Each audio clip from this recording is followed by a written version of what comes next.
Hey everybody, welcome back to the LuckyDog podcast. This is your host, Elias Rush. This podcast is sponsored by EliasRushMedia.com, photo, video, digital media production.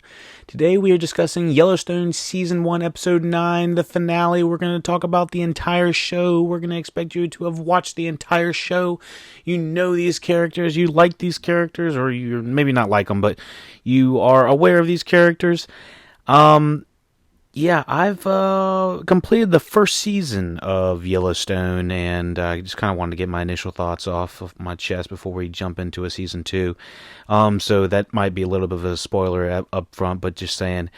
Yeah, this show is entertaining. It's a lot of fun. It's definitely got the Succession in the Midwest vibe. It's this somewhat shady, corrupt family that may or may not be trying to wield their power politically to, hold what they got, their own business, hold their ranch. The Duttons certainly have this interesting background behind them. Kevin Costner's John Dutton, kind of more or less a shadier guy than we were expecting from the first episode. We learn a lot more about him. We learn that he's probably a little bit more abusive to his children than we were initially expecting from the first episode. Kevin Costner does an excellent job, portraying this character. He seems like he is fresh off of being a cowboy. We also found out by the end of the season that he has possible cancer that is starting to return back. Speaking from personal experience, my father had, I think they said colon. My father had pancreatic cancer, so that's like one of the deadliest. If you have colon cancer, it's pretty up there as well. I'm not exactly sure how bad it is, but the survival rate is not fantastic to my knowledge. So if they're going to try to lean into that more, he's probably going to get pretty damn sick. My father had he was diagnosed with stage 3 cancer. Pancreatic cancer after not being able to find it for many months. It just immediately went from stage 3 to stage 4 to basically just all the way till he was done. So I know that's kind of like dark, a little bit darker, but if we're comparing it to real life, my father had several months. I'm not sure how long they're going to have John Dutton on here kind of suffering from cancer, or if they're even going to play into it at all. So the thing about this character is he does have a very shady past, and it's the fact that he's not great to his kids. He doesn't seem like a very great guy. If it wasn't Kevin Costner playing it, I'd probably be like, this guy's kind of an ass, in the same sense of how the father is an ass in Succession. So, continuing on, we have Luke Grimes playing Casey Dutton, still kind of the fuck up brother. Furthering into his storyline, it's kind of interesting. They like blow up a random stump where they find some dinosaur bones on his land, and his wife is hit in the head at one point by a kid at school and suffers a concussion that causes her to start acting kind of weird and maybe just want to get a divorce after that. And there was this initial killing at the beginning of the season that I thought was going to be kind of rounded back to the end of the season. It really almost feels like apples and oranges, how things just kind of happened and got swept under the rug. And maybe they might come back later in the season. I just didn't feel like I was 100% satisfied with how this ended. For me, it was like, I don't know how to exactly describe it, but it just was not it wasn't exactly what I was thinking how the series was going to end. I knew it would probably end with something bad happening to the banker guy. I'll have his name here in a second. Danny Hudson playing Dan Jenkins.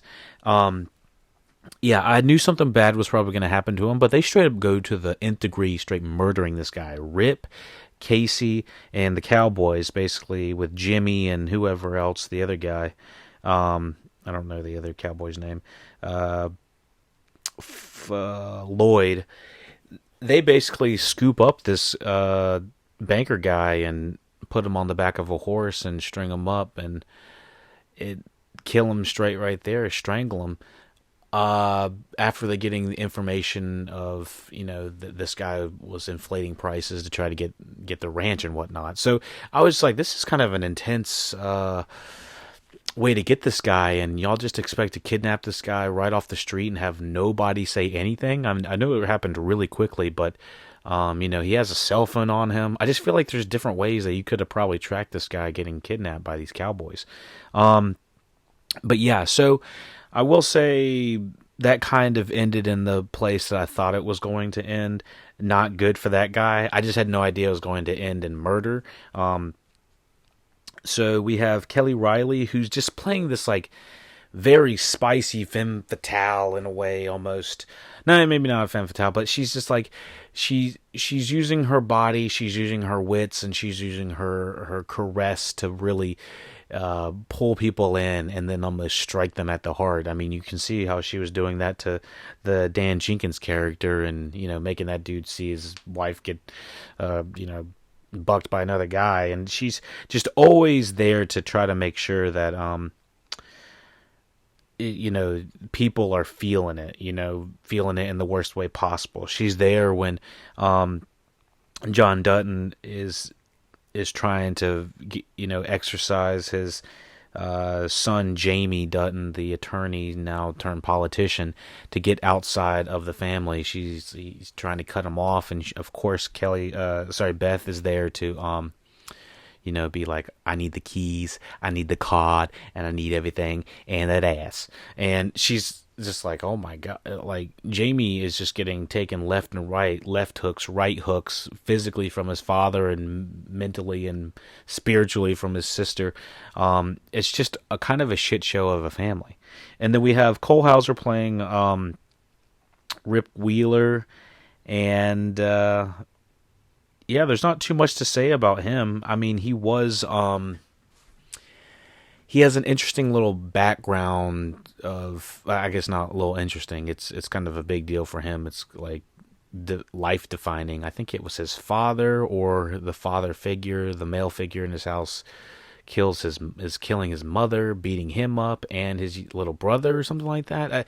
I might have to go back and rewatch all of that. That was a couple episodes ago, but still, he ends up having to take him out with a frying pan at a very young age, and eventually Dutton picks him up and kind of keeps him under his wing. And I like that relationship that is on screen. Obviously very paternal, and he's kind of like the unspoken for eldest son. So I will say I'm a little bit more shaky on the Casey Dutton aspect of it. I thought it was going to revolve around him a little bit more. It did seem like they kind of leaned a little bit more into the Rip Wheeler character of him trying to, has to shoot this bear and save these people and possibly get in trouble with the law so that John Dutton can get them out of trouble with the law.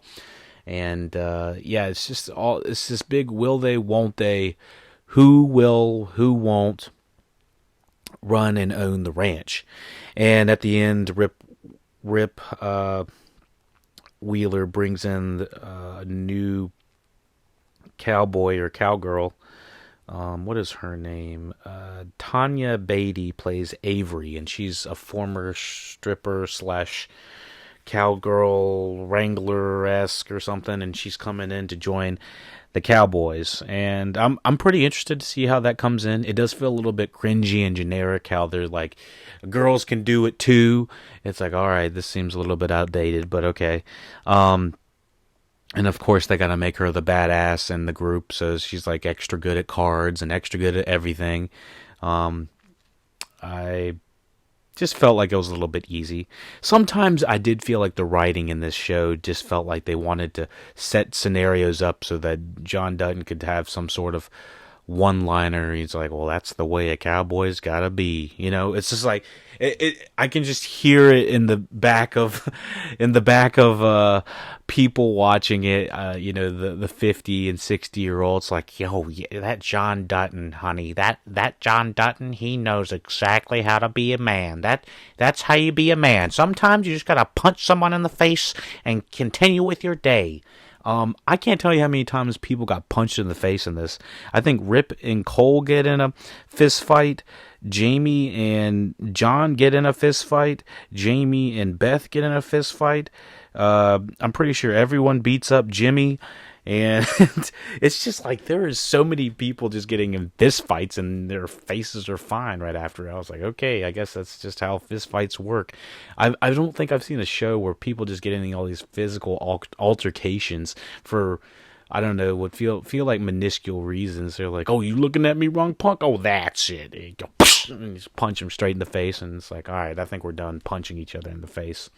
It's just like, okay, it's like if y'all just want to go touch each other, go do it somewhere else, because it just feels like that's y'all just want to wrestle and grapple and stuff like that. It's like y'all don't even want to fight anymore. You know, not even leaving any scars or bruises or anything. You know, everyone's kind of completely fine after getting in fist fights. I don't know. It's just movie making TV. We have Ryan Bingham brought in as Walker, and I like him. He's like the really cool guy that just got out of prison. He's like, I guess I'll just go where the wind blows. You know, he's really too cool for school, and of course Beth is falling for him almost immediately. Beth has this new assistant who I don't even know where he came from. He just seems to be like an ass. Just hung over his balls the first night that he stays at the Dutton's house, and I guess Beth just got him too fucked up or something. And then we have Sarah Wynn as the writer who's been kind of undercover trying to infiltrate the Christina and Jamie political relationship kind of thing going on. And she's like, this whole story is about to go sky high. And it's like, all right, lady.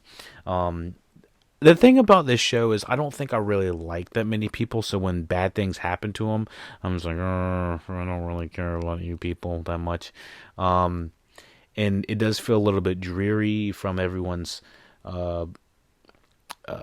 deep historical connections and stuff like that. I do feel like it's a little bit self-serious. It is a beautiful show. It's well acted. It's got, movie stars, people that have been in television and movies for years. Looks amazing. I love Taylor Sheridan's one-liners almost. I guess I call it one-lining because it feels like someone will just say an entire thing and then Kevin Costner will just clean up the scene with one line. Be like, that's how the cookie crumbles. It's like, well, god dang, he's right. And so then cut to the next scene. And so I did feel like this season did kind of not exactly putter out, but it just didn't really surprise me. I knew that it was going to be a little bit predictable, and things like the guy's Casey's wife getting hit in the head and may or may not be making it. I thought that was interesting. I also thought the problems they brought up at the beginning with the Native American reservations and stuff like that, and whose cattle's on whose land and all of this stuff. I thought this was going to be so much bigger of an issue, and it just kind of feels like, Dutton's got it. He's got the money. He's got the influence, and some people are on his team and some people aren't. So I know that they talked about the Yellowstone is just an expensive. It's a highly sought after, given what Dan's character was doing at the end. He was, he wants it, but enough that you want to die, man. It's like, I don't think I want it that bad. So, it's going to be interesting to see how John's sickness influences the rest of the season, or the rest of the series. I have a feeling they'll just take out John probably fourth or third or fifth season or something like that. I'm not exactly sure if he lives that far. I think fourth season is the 1883 show, so I'm not even sure if that's even correlated within Yellowstone or if it's just considered a prequel. But anyways, I enjoy the music. Like I said, I enjoy the show. I just found it a little bit predictable and just a tad bit unsatisfying at the end of this season. Not any deterrence from wanting to watch it the next season. I can definitely see that they'll probably pick up the pace. They'll probably pick up the pieces of the storylines and the subplots that weren't finished. But yeah, I definitely want to see some more Yellowstone. It's entertaining, but not super compelling yet. But it's still beautiful enough that I'm hanging in there, and I like the writing, and I like hanging out with some of the cowboys, to be honest, because I think that those are the more likable characters in this. But yeah, so let me know what you thought about Yellowstone season 1. I think we covered just about all the characters. The son does excellent work. Gil Birmingham. Excellent work. No, I really don't have much to say about it. Like I said, it kind of wraps up quick. Most of the episodes were under 50 minutes, between 40 and 50 minutes, so they went pretty quickly. So, yeah, all right, everyone. Howdy doody, or Bartle D, and take it easy.